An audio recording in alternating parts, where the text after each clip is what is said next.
2 months ago, I found out that my ex-husband was cheating on me.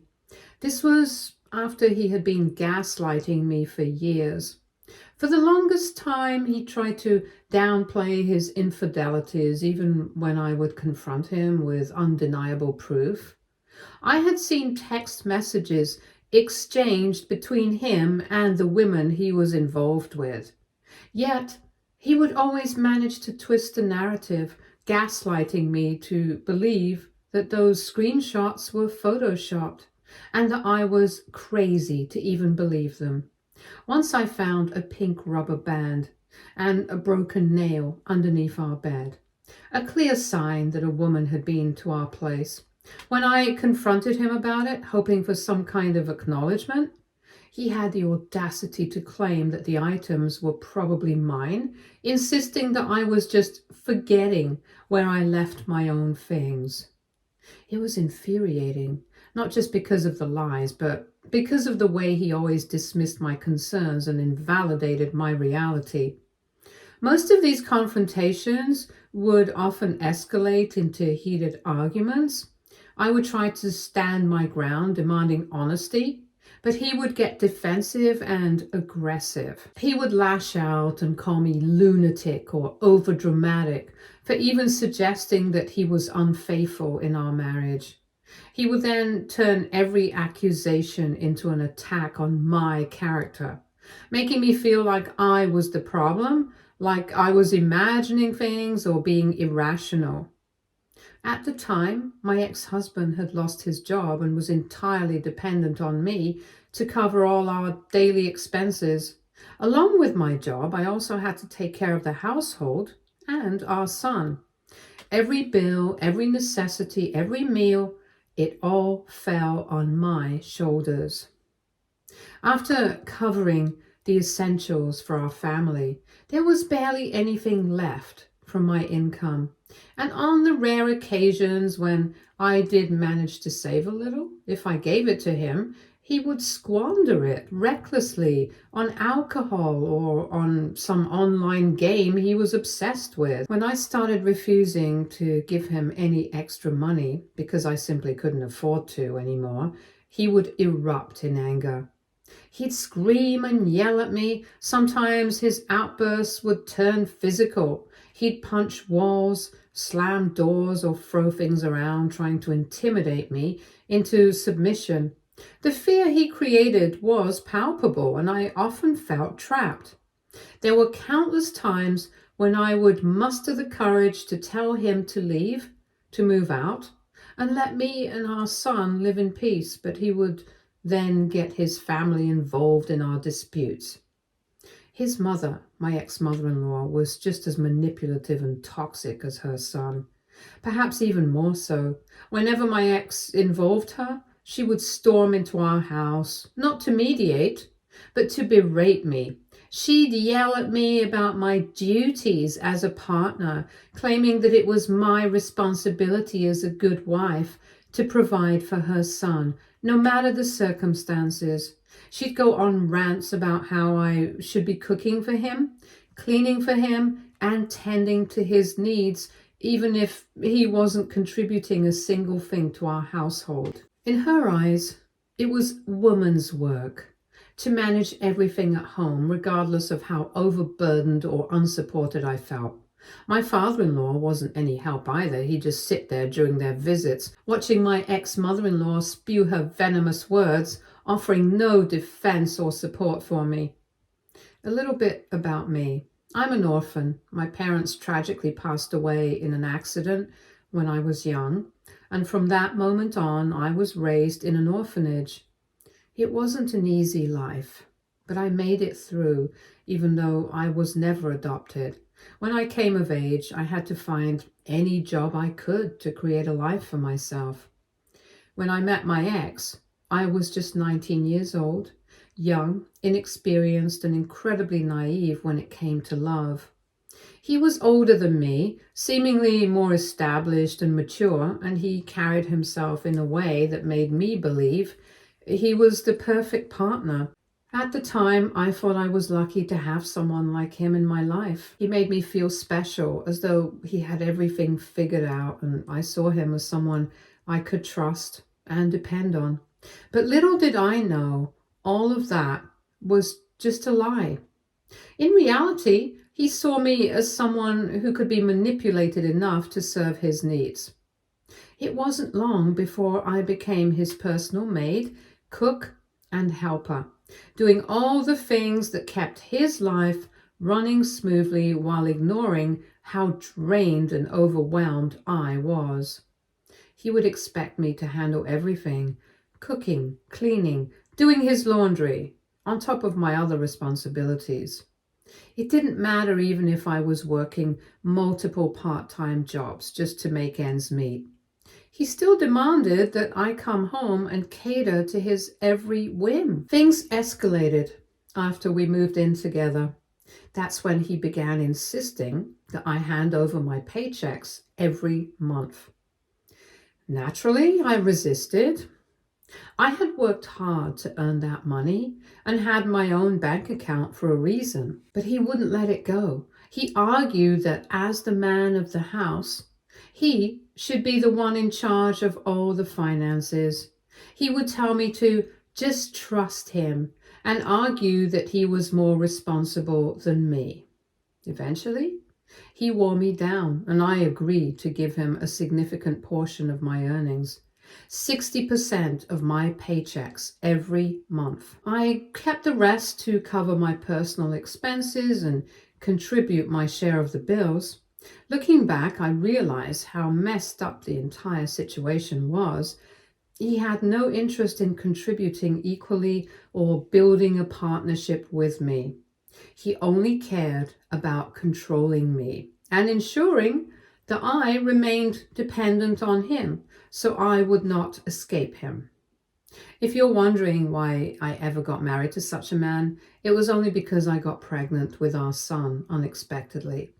His mother pushed us to have a wedding. She insisted that it was impure for us to live together as a man and woman with a child outside of marriage. Her judgment and pressure were relentless. And given my situation and age, I felt like I had no choice. Looking back now, I wish someone could have stepped in to stop me, to help me see the situation for what it was. But I didn't have anyone.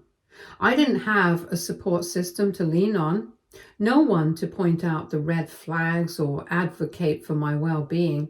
So I convinced myself that getting married to my ex was the best option for me and our child. I clung to the hope that maybe things could work out and that he could truly be the partner I wanted him to be. Unfortunately, that hope was misplaced. Slowly, over the years, he drained me of everything I had, emotionally, financially, and mentally. The worst part was the fear he made me and our son feel. His anger and aggression made us feel like we had to tiptoe around him all the time. I wanted to leave him, I really did, but I was too scared of what he might do, and he had so much control over me, both emotionally and financially, that I felt trapped. I didn't know how to protect myself or my child from him. Then, just 2 months ago, I received a message that became the final breaking point for me. A woman contacted me on Instagram and sent a long apologetic text. She explained that she and my ex had met through an online game and had been seeing each other for weeks. She admitted that she had no idea he was married, let alone that he had a son, and she told me that she only discovered the truth after doing some digging on his social media profiles. Once she realized the full picture, she was disgusted and decided to reach out to me so that I would know the kind of man I was married to. Reading her message was like a punch to the gut. I wanted to be surprised, to feel something other than heartbreak. But by this point, I was used to him disappointing me. If he were a calm man, I could have confronted him, but knowing his behavior, I knew that even if I showed him the message from this woman, he would deny everything, just like He always did. He'd probably gaslight me again, making me doubt myself or even accuse me of overreacting. How many more times could I forgive him for betraying me? How many times could I let him manipulate me into staying despite the damage he was doing to me and our son?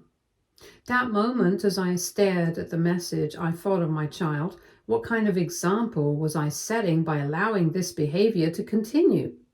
What would my son learn from growing up with a father like him, a man who was dishonest, selfish, and abusive? So I decided then and there that I couldn't let this cycle continue any longer. I had to leave this man, not just for my sake, but for my son's future as well. However, I knew it wouldn't be easy. I couldn't simply pack up and leave. I had to think strategically.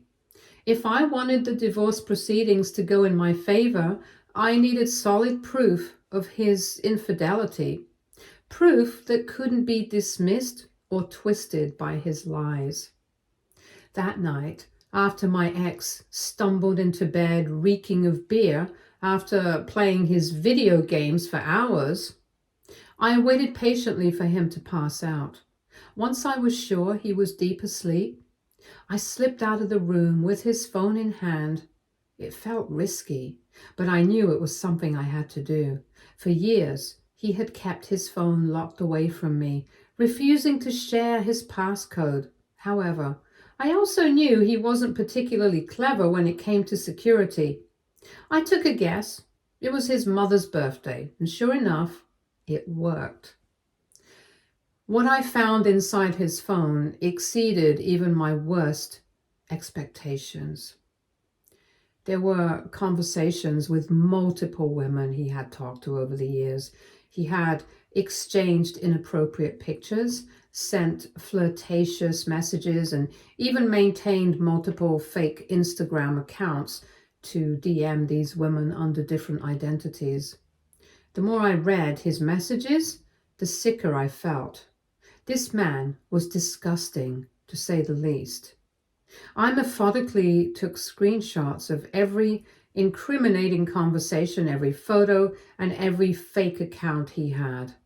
I transferred them all to my phone as quickly as I could and made sure to delete any trace of my snooping so that he wouldn't suspect a thing. The amount of evidence I found was staggering. It was enough to confirm what I already knew about him. He was a liar and a master manipulator. How could someone be this dishonest and cruel? To make matters worse, as I scrolled further through his messages, I stumbled upon something I hadn't expected to find at all. It turned out that my ex wasn't the only one who was a cheater. In fact, he had learned how to cheat from his mother, who was just as deceitful as her son. There were conversations between the two of them that shocked me to my core. In these chats, my ex and his mother openly discussed ways for him to cheat on me without getting caught. Not only did she encourage his behavior through the years, but she also boasted about her own infidelities. One particular message from her read, "Oh, please, it's boring to stay with just one person forever. That's why when I got bored, I found someone temporarily for some stress release." My ex responded enthusiastically, replying, "Wow, you go, Mom," as though this was something to celebrate. I couldn't help but shake my head in disappointment and disgust as I read through those messages between my ex and his mother. I took screenshots of those messages too, adding them to the growing pile of evidence I had collected. It was absolutely sickening. Not only had my ex betrayed me over and over again, but his own mother had been encouraging him the whole time, treating infidelity like it was something normal, something to be proud of even. Suddenly, everything made sense. Why he was the way he was, why he never felt guilty for lying to me, why his mother had always brushed off my concerns about him like they didn't matter. That realization lit a fire in me. I knew I couldn't stay. It wasn't just about me anymore.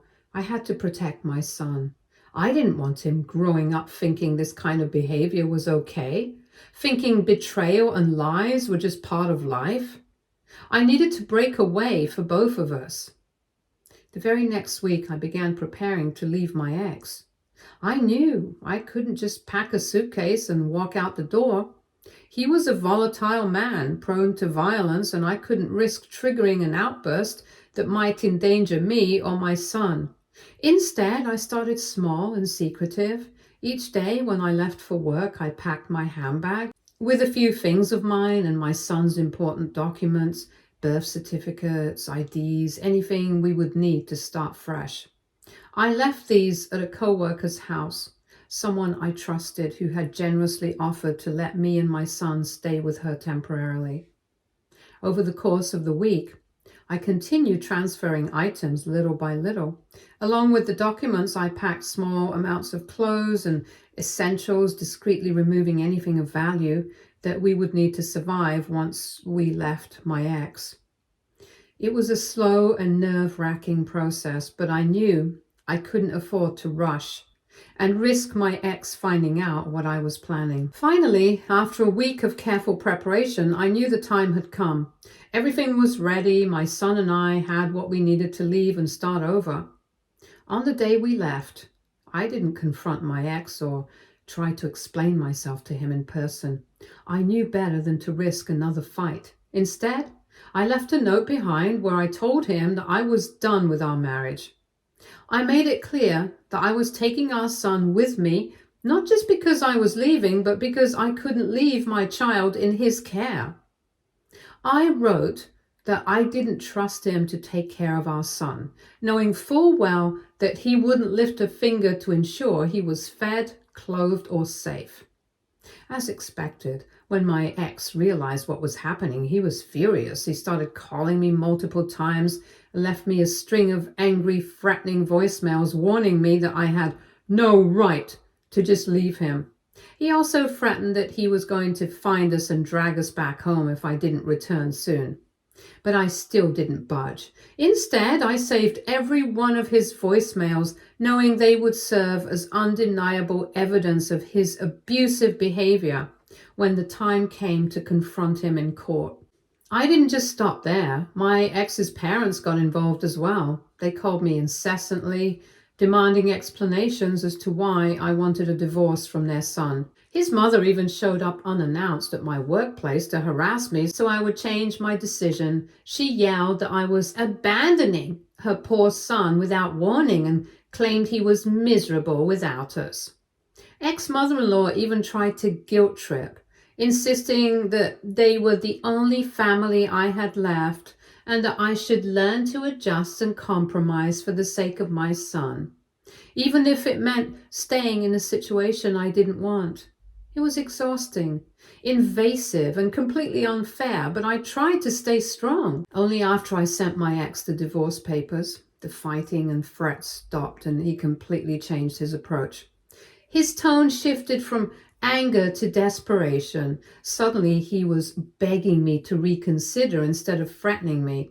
He told me that he couldn't bear the thought of living without me, that we had spent so many years together and he wanted to make things work between us. He even promised to go to couples counseling if I would just give him another chance. But his apologies and pleas meant nothing to me anymore. I had heard them all before, and I knew his real face now. His words no longer held any weight after everything that had happened. I wasn't swayed by his false promises to change for the sake of our son. I knew what he did and who he was, and there was no way I was going back to that life. This week, we had a final sit-down to discuss the details before our divorce was finalized. I could have avoided the meeting, but my ex was insistent on having it, claiming that he needed one last closure and that he wanted to see our son. Despite my son not having much of a relationship with his father, I knew he still missed him in some way. I agreed to the discussion, thinking it was a necessary step for both of us to move forward. The primary focus of the meeting was to settle custody arrangements. Surprisingly, my ex remained calm throughout the conversation. Initially, he did repeat how much he missed me, claiming that my leaving had given him the reality check he needed. But even though he expressed regret, he didn't fight me when I told him I wanted primary custody of our son. To my surprise, he agreed without any resistance. My ex even apologized for everything, his actions, his behavior, the damage he had caused in our relationship. He apologized to our son also, telling him that he was going to try to be a better father moving forward. I honestly don't know what caused the change in him. It was unsettling to see my ex so calm and collected during the discussion, especially after everything he had put me through. But for the sake of our son, I wanted both of us to be good, supportive co-parents moving forward. The one issue during our meeting was ex-mother-in-law. She had been glaring at me and rolling her eyes throughout the meeting, clearly displeased with my decision and my presence. The only reason she and my ex-father-in-law were even there was because they missed their grandson and wanted to see him. But she kept making snide comments at me, and it became obvious that my ex-mother-in-law wasn't there to support us. At one point, when me and my ex were discussing our son, my ex-mother-in-law let out a dramatic sigh, shaking her head in disappointment. Then, as if she had been waiting for this moment, she looked at me and said, "I hate that my son even needs to have this conversation. You know, when he first brought you home, I never liked you. I knew you were trouble from the moment I laid my eyes on you. Still, my son was in love with you and I didn't want to go against him. But now I can finally say that you have always been the problem in this relationship because of your selfish decision. Now my son and even our grandson have to go through all this." I couldn't believe what I was hearing. Was my ex-mother-in-law really blaming me for our divorce as if I was the problem in this entire mess? Excuse me, but I was the one who had been loyal, the one who had given everything for my ex, the one who had taken care of our home and our child, while he did nothing but cheat, manipulate, and take my money. And now she was sitting there blaming me? No, that was the final straw. She needed to learn a lesson in humility and understand that she had no place interfering in my life ever again. I looked her straight in the eye, my anger boiling over. "Of course you would blame me, even after knowing your son's cheating history. Why wouldn't you support your son when you're exactly like him, a cheater? He probably couldn't stop cheating because it's in his blood. You knew about every woman he slept with, and you even encouraged him, telling him how you've been doing the same thing behind your own husband's back. So, really, I'm not surprised that you find me to be the problem because, unlike your husband, I'm not a fool to still stay with my cheating partner." My ex-mother-in-law stared at me speechless. The look on her face was priceless as she realized that I knew exactly what she had been doing behind her husband's back. My ex, too, was stunned, his eyes wide in shock. Until then, they had no idea that I had gone through their messages. For years, they both had kept this a secret between the two of them, but now it was all out in the open. My ex-mother-in-law sputtered, trying to deny what I had just said, asking my ex-father-in-law to not listen to me. At this point, my ex-father-in-law was completely confused. He didn't seem to understand what was going on and asked me what I was even talking about. This is when I told him everything that my ex-mother-in-law had said to her son, how she had openly encouraged him to cheat, and how she had even admitted to her own affairs. I told him about the conversations between them where my ex-mother-in-law had practically given her son the green light to be unfaithful. By the end of the speech, my ex-father-in-law looked like he was about to explode in anger. His face flushed with rage as if he wanted to lash out at my ex-mother-in-law right then and there. I could tell he was struggling to process the truth. My ex-mother-in-law, on the other hand, was beet red with embarrassment, caught off guard by the truth I had just revealed. As for my ex, he looked like a child who'd been caught red-handed in a candy store, his face scrunched up in disbelief and guilt. I stood up, ready to walk away from this mess once and for all. I had no more energy to fight with them. I guess you three have a lot to talk about now, I said, and with a smile I walked out of the room, leaving them to stew in their shame. Since then, my ex and his mother have been relentlessly texting me, insisting that what I revealed about them was uncalled for, as if I was the one who had crossed the line. They are both trying to turn the narrative against me, claiming that I had no right to destroy their family. My ex-mother-in-law has even gone as far as sending me death threats, accusing me of ruining her marriage and calling me every vile name she could think of. So Reddit, AITA, Update 1. Thank you to everyone for your support. I don't care about my ex and his mother. They can go to hell as far as I'm concerned. For everyone wondering why I agreed to that last family discussion, it's really about my son. Despite everything, he does miss his father. I wanted to give him the chance to have a conversation with his dad, one that was calm and respectful. It's important to me that my son understands that even though things have ended between my ex and me, his father still plays a role in his life, even if that role is limited. I wanted to make sure that everything was settled between my ex and me, especially with the custody arrangements. At the same time, I have to remain civil with my ex after the divorce. It's essential that we're able to co-parent our son without all the animosity between us. During that last family talk, I wanted to set a foundation where me and my ex could both act in the best interest of our son, even if that meant swallowing our pride and sitting down for that conversation. Also, for everyone saying my ex's behavior has changed since I filed for divorce, probably because he thinks acting all nice will make me change my mind, please don't worry. I won't go back to him. I don't care how calm and collected he seems in front of me. I know who he really is, and I don't want him anymore. Anyway, since our last discussion, I received a couple of calls from my ex-father-in-law. It's strange because for the entire time I was with my ex, he never once reached out to me for any conversation. Now, all of a sudden, he's called me twice in 1 week asking questions. Clearly, he had no idea about his wife's infidelity and wanted to know more. I know this must be a huge shock for him, to be honest. I feel bad for him. I know what it's like to be in a relationship where you think everything's fine, only to find out that your partner has been betraying you.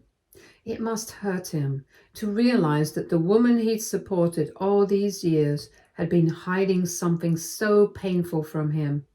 I can only imagine the confusion and heartbreak he's feeling now, but at the same time, I can't let myself feel sorry for him for too long. He wasn't there for me when I was struggling or when his son was abusing me and my son. My ex-father-in-law didn't protect me, and he didn't stand up for me when his wife was making my life hell.